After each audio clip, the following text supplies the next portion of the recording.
네, 어떤 나라든지 새로운 종교가 그 나라에 들어가면 토착 종교나 토속 종교와 또는 사상과 혼합이 되는 경우가 거의 다 그렇습니다.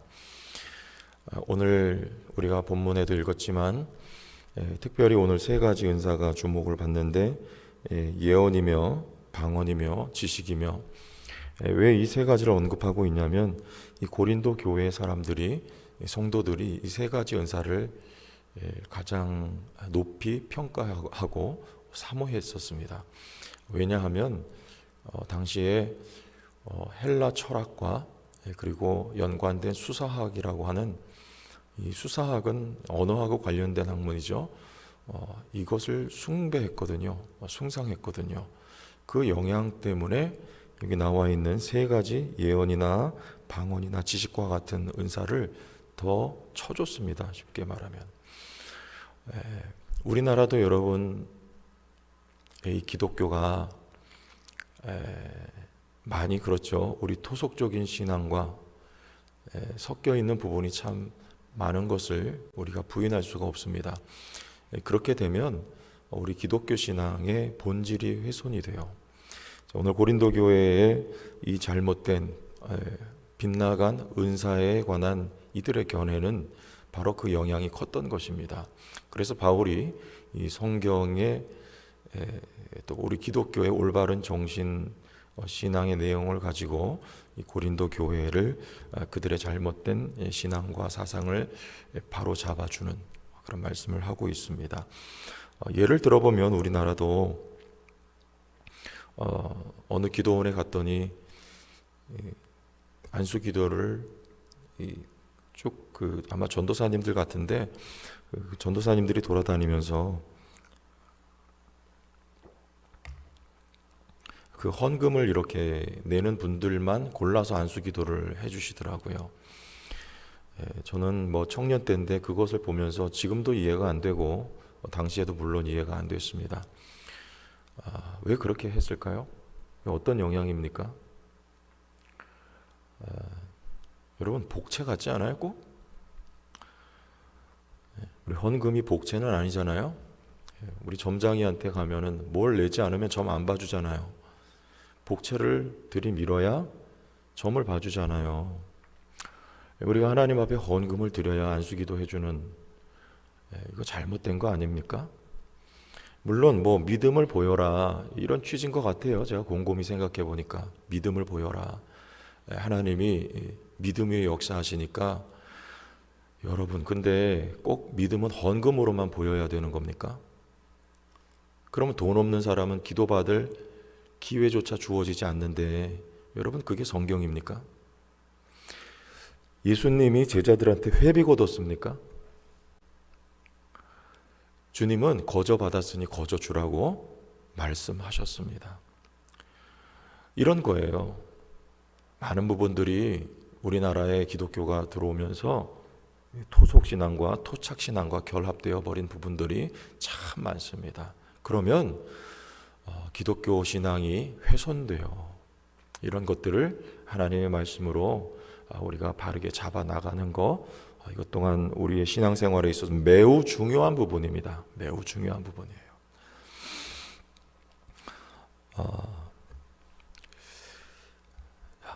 그런데 이제 또 한 가지는 뭐냐면 이 세 가지 가운데 예언과 방언과 지식 가운데 가장 주목을 받는 은사는 이 세 가지 가운데에서도 가장 주목을 받는 은사는 방언의 은사였어요.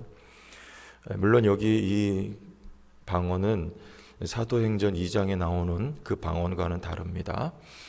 그 사도행전 2장에 나오는 방언은 실제로 언어를 구사한 것이고 각 나라 말로 성령이 처음에 임하실 때 주셨던 이제 그 바벨탑 사건 창세기 11장에 흩어졌던 그 언어가 이제 사도행전 2장에서 다시 하나로 회복되는 그 말씀을 하고 있는 것이고 여기 고린도전서 13장에는 우리가 오늘날 받은 방언의 은사를 말씀하고 있는 겁니다. 무슨 말인지 나도 몰라요. 그런데 이렇게 황홀경 가운데에서 지금 고린도 교회에서는 황홀경 가운데에서 방언을 막 말했단 말이에요. 그래서 이 방언의 은사가 가장 많이 이들이 생각하기에는 성령이 이 방언을 통해서 가장 많이 나타나신다 이렇게 믿었어요. 그런데 지금 바울은 그렇게 말씀을 하고 있지 않죠. 성령은 사랑을 통해서 가장 많이 자신을 나타내신다 하고 지금 사랑의 은사를 말씀하고 있지 않습니까? 이들이 왜 막 방언을 말하면서 어제 우리 말씀 들었잖아요. 무질서하게 방언을 막 말하면서 성령이 이 방언의 은사를 통해서 가장 많이 드러나신다라고 생각을 하지만 정작은 누가 주목받습니까? 그 방언을 구사하는 자신이 주목받기를 원하는 심리적인 게 많이 들어 있었어요. 그래서 여러분 그렇게 되면 이 은사라고 하는 건 자기의 유익이 아니고 공익을 목적으로 하는 것입니다. 하나님이 우리에게 은사를 주신 것은 나를 위해 주신 게 아니고 여러분들을 위해서 주신 것이고, 다시 말씀드리면 교회를 위해서 하나님이 주신 거예요. 그래서 그 은사의 정신은 사랑입니다. 우리 모두가 세워질 수 있도록 주신 것이 은사거든요. 그런데 그런 관점으로 은사를 해석을 하면 이 은사가 나를 드러내기 위하고 나를 주목받게 하기 위한 수단이 되어버리고 말아요. 하나님은 그 목적으로 우리에게 은사를 주시지 않으셨습니다. 우리에게 있어서 가장 연약한 점이 이 점 아닙니까? 어떻게 보면 교회 안에서 주목받고 싶죠. 여러분 예를 들면 헌금을 10,000원을 했어요. 그런데 아무도 알아주지 않고 앞에서도 목사도 언급을 하지 않는다. 서운합니까? 하지 않습니까? 안 하죠. 괜찮죠. 그런데 10억을 헌금을 드렸습니다. 예를 들어서 어느 분이. 그런데 주보에도 안 올리고 목사도 앞에서 한마디 언급도 안 하고 교회에서는 아무도 알아주질 않아요. 그럼 여러분 서운한 마음이 듭니까? 안 듭니까? 들기가 쉽겠죠? 왜 그래요? 주목받고 싶은 마음. 10억을 헌금을 하면 그걸 좀 누가 알아주면 좋겠다. 요 마음이 있는데 그 기대가 빗나가고 어긋나면 서운한 거예요. 심지어는 시험까지 들 수 있어요. 여러분, 누가 알아줍니까? 하나님이. 아무도 몰라도 하나님은 아시죠? 그리고 그 드려진 헌금을 통해서 교회가 유익하게 되고 세워지면 되는 거 아닙니까? 되는 거예요, 안 되는 거예요? 됩니까? 네. 그래서 이 본질로 돌아가면 서운할 일도 없고 시험들 일도 없습니다. 하나님 앞에서 하는 거 아니에요?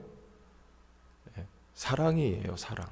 우리가 사랑으로 섬기고 사랑으로 봉사하고, 그래서 그것을 하나님 앞에 드려진 것이 되면 여러분 그게 온전한 것이에요. 사람이 알아주거나 몰라주고 이건 아무 소용이 없습니다. 그 사람이 나를 세워주는 것도 아니고 그 사람이 알아서 나에게 유익되고 도움되는 것도 하나도 없어요. 하나님이 나를 세워주시고 하나님이 나를 도와주시고 내게 복을 주시고 내게 유익되게 하십니다. 그래서 우리는 섬기면 돼요. 사랑으로. 알아주고 몰라주고 그게 아닙니다. 어떤 교회에서 목사님이 우연찮게 지나가다가 어떤 교회 집사님이 새벽 예배 마치고 아침마다 화장실에 가셔가지고 그 휴지가 빈 곳이 어딘가를 살피면서 그 빈 곳에 휴지를 채워놓는 것을 알게 되셨어요. 너무 참 감사하고 목회자 입장에서는 어떻게 보면 참 귀하잖아요. 그런데 이것을 이런 반구 성도들에게도 말하지 않고 그리고 본인에게도 아는 척도 안 하셨어요. 왜냐하면 하나님과의 그분과의 은밀한 사랑의 교제다 그게. 그래서 방해하고 싶지 않았다 그러는 거죠. 그분의 섬김으로 교회가 조금 더 그 작은 부분이지만 살펴지고 교회를 위한 그 마음은 하나님 앞에 드려진 것이기 때문에 목사가 알았지만 그것을 아는 척하지 않는 것이 오히려 개인을 위해서 그게 덕이 되고 도움이 될 것이다라고 판단했던 것입니다. 여러분, 하나님께서 우리에게 주신 모든 것은 그런 목적으로 쓰여지면 됩니다. 그 목적이 성취되면 하나님께 영광이 되고 우리 모두 개인의 삶에도 그것이 기쁨이 되고 그리고 유익이 되는 거 아니겠습니까? 그래서 오늘 말씀의 맨 마지막에 바울은 이렇게 13장을 마무리하죠. 그런즉 믿음, 소망, 사랑 이 세 가지는 항상 있습니다. 방언도 패하고 예언도 패하고 지식도 패합니다. 우리가 이 땅에 살아가는 동안에 이 지식은요 한정적인 거예요. 부분적으로 아는 거예요. 부분적으로 예언하는 것이고 방언도 부분적인 것입니다. 종말의 마지막 때에 주님 오실 그날에는요 이 모든 것이 다 없어질 것들이에요. 그런데 믿음도 소망도 항상 있습니다. 저 영원한 천국에 가서도 우리는 하나님을 믿을 것이고 하나님을 바랄 것이고, 그러나 특히 사랑이 그 가운데 가장 귀하다. 왜요? 우리의 문제는 무엇이었습니까? 관계의 문제였죠. 하나님과의 관계, 그리고 모든 만물과 인간과 사람과 사람과의 관계가 문제였죠. 그 관계를 무엇이 다시 이어주었습니까? 하나님의 사랑이, 우리를 찾아오셨던, 우리에게 손을 내어 밀어주셨던, 우리를 지금도 붙잡고 계신 하나님의 사랑이 관계를 회복시켰고, 그 하나님의 사랑 때문에 우리 서로의 관계가 회복되어 가고 있는 것이고, 그러나 그 관계의 완전함은 저 영원한 천국에서 그 하나님의 사랑으로 완성될 것이기 때문에, 우리의 구원이 완성될 것이기 때문에 사랑이 가장 큰 것이다. 바울은 이와 같이 말씀하고 결론을 맺고 있는 것이죠. 13장에 하나님은 우리에게 사랑을 부어주셨습니다. 여러분, 교회를 사랑으로 섬기세요. 하나님이 그 사랑에 여러분의 고백과 표현을 받으시고 또 더 큰 사랑으로 경험하며 살 수 있도록 은혜 베풀어 주실 것을 믿음으로 말씀의 본질 위에 서서 여러분 신앙생활을 이루어 가실 수 있길 주의 이름으로 축원합니다.